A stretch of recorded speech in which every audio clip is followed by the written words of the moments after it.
그렇게 따지면 월세는 29만 원이고 관리비는 1,000만 원은 안 되냐? 어? 되지? 되지.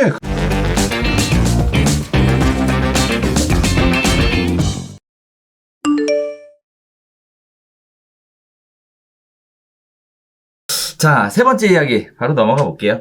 자, 월세 29만 원인데 관리비도 29만 원이래요. 네, 청년 울리는 임대차법 회피의 꼼수들입니다.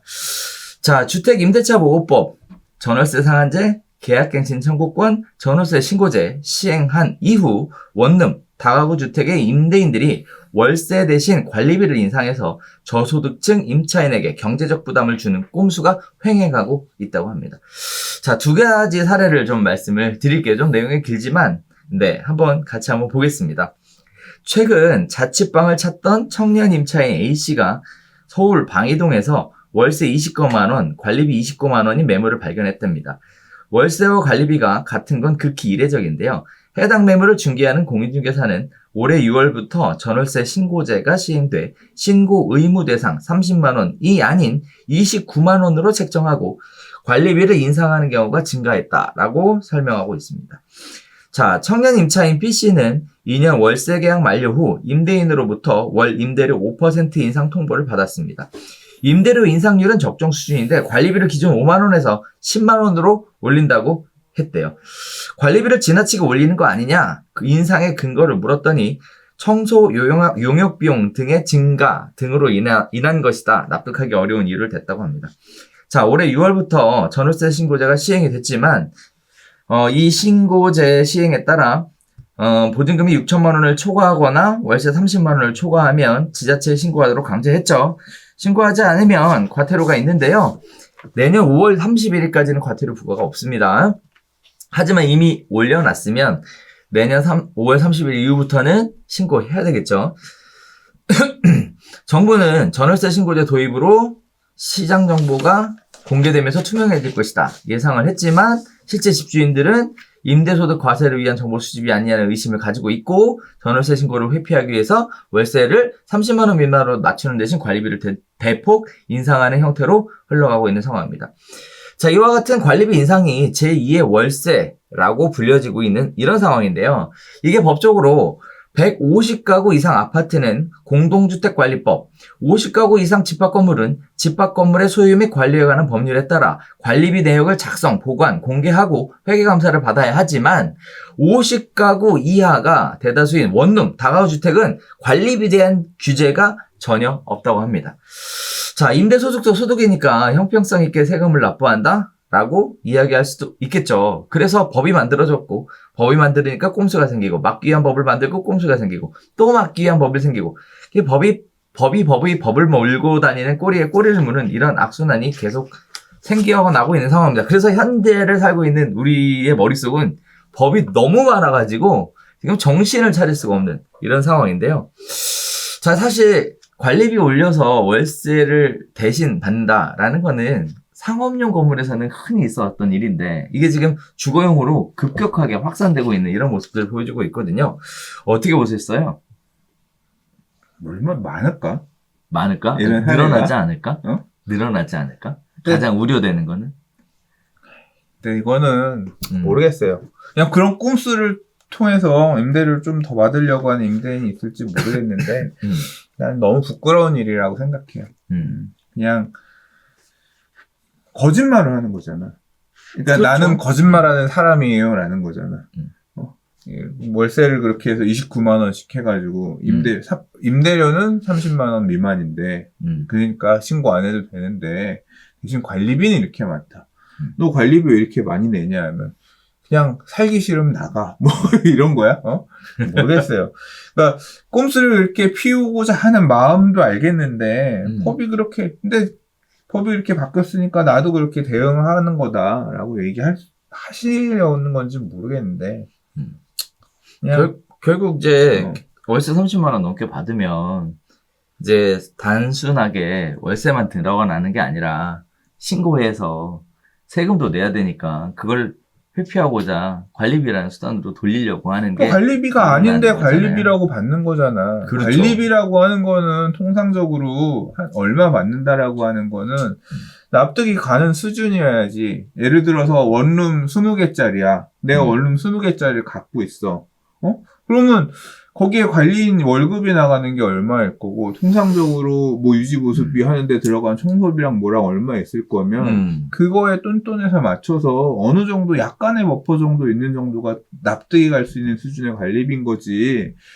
예를 들어, 그렇게 쓰고 나서 한 달에 관리비가 계속 한 200만 원씩 남아. 그럼 그게 200만 원이 임대료지, 어떻게 해. 응당 임대료 수준으로 받았어야 될 돈이지 그게 어떻게 관리비야. 근데 그걸 계속 관리비라고 받겠다라고 하는 얘기는 그렇게 따지면 월세는 29만 원이고 관리비는 1,000만 원은 안 되냐? 되지? 되지. 그런 기준이면 우리 집은 월세 29만 원이야. 대신 관리비가 1,000만 원이야. 들어올래? 그러니까 이게 통상적인 지금 과도기적인 얘기고 또 이제 이게 이슈가 되면 또 뭐 이걸 갖다가 또 어떻게 또 법이 나올래나?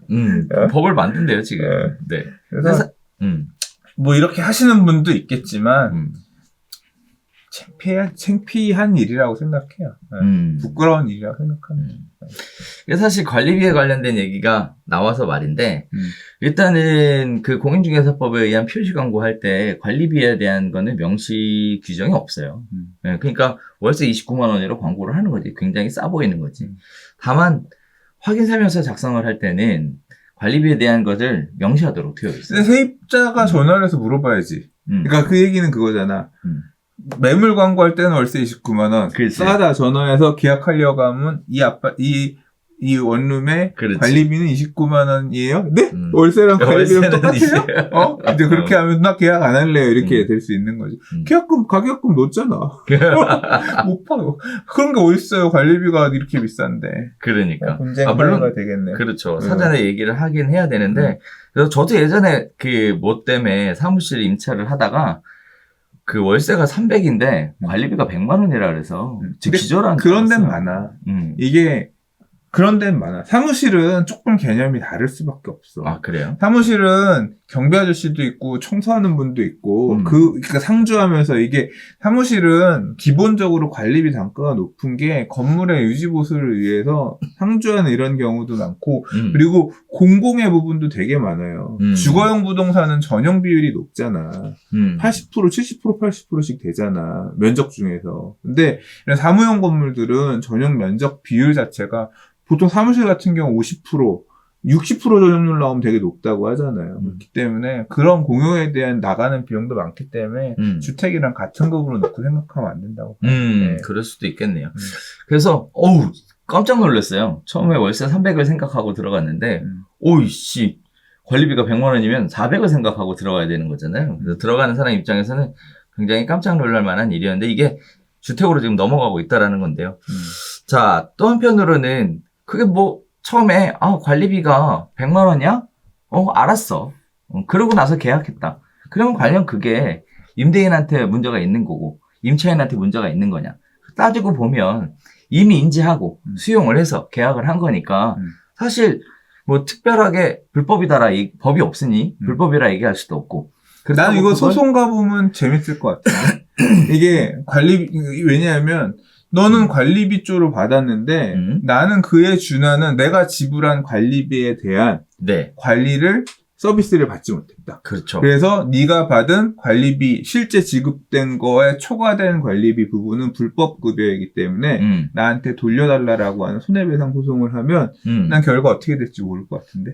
그러네요. 그렇잖아. 왜냐하면 불법 원인 급여야. 관리비 내가 너 이거 월세 받는 걸 위해서 내가 그만큼 쓰겠다고 했는데 안 쓴 거잖아. 그렇죠. 안 썼죠. 그럼 그거는 괜히 받아간 거야. 그건 내놓으라고 한 소송을 할 수 있는 거야. 글쎄, 소송을 해서 할 사람은 없겠지만 이제 그런 판례가 나오거나 하는 놈도 있겠지. 이게 사실 이 주택에 대해 관리비를 부과하는 부분들이 지금 이런 얘기까지 방송에 하면 좀 그런데 도시형 생활주택 있잖아요. 여기가 50가구 미만으로 지어진 도시형 생활주택이 굉장히 많고요. 제가 뭐 알기로는 정말 완벽하게 관리비가 투명하게. 그렇지. 없더라고. 우리나라가 그렇지. 그냥 그래도 없더라고. 되니까 그러는 거잖아. 그러니까. 좀 그렇더라고요. 그리고 또 한편으로 보면 관리비를 그렇게 도시형 생활주택에서 그렇게 하잖아요. 근데 임대인들이 그걸 가져가냐? 안 가져가 또. 안 가져가고 장애수준 충당 적립금으로 그냥 쌓아놓더라고. 그러니까 이것도 참 애매해. 왜? 문제 큰 하자가 생겼을 경우에는 충당을 해야 되잖아요. 네. 이런 부분들도 같이 맞물려 분명히 있어서. 내가 볼 때 이것도 판례가 있을 거야. 자, 우리 대충 합시다. 좋습니다. 자, 관리비안 내한 논쟁 여기서 마치도록 하겠습니다. 네, 각자 판단은 시청자분들끼리 해주시면 좋겠습니다.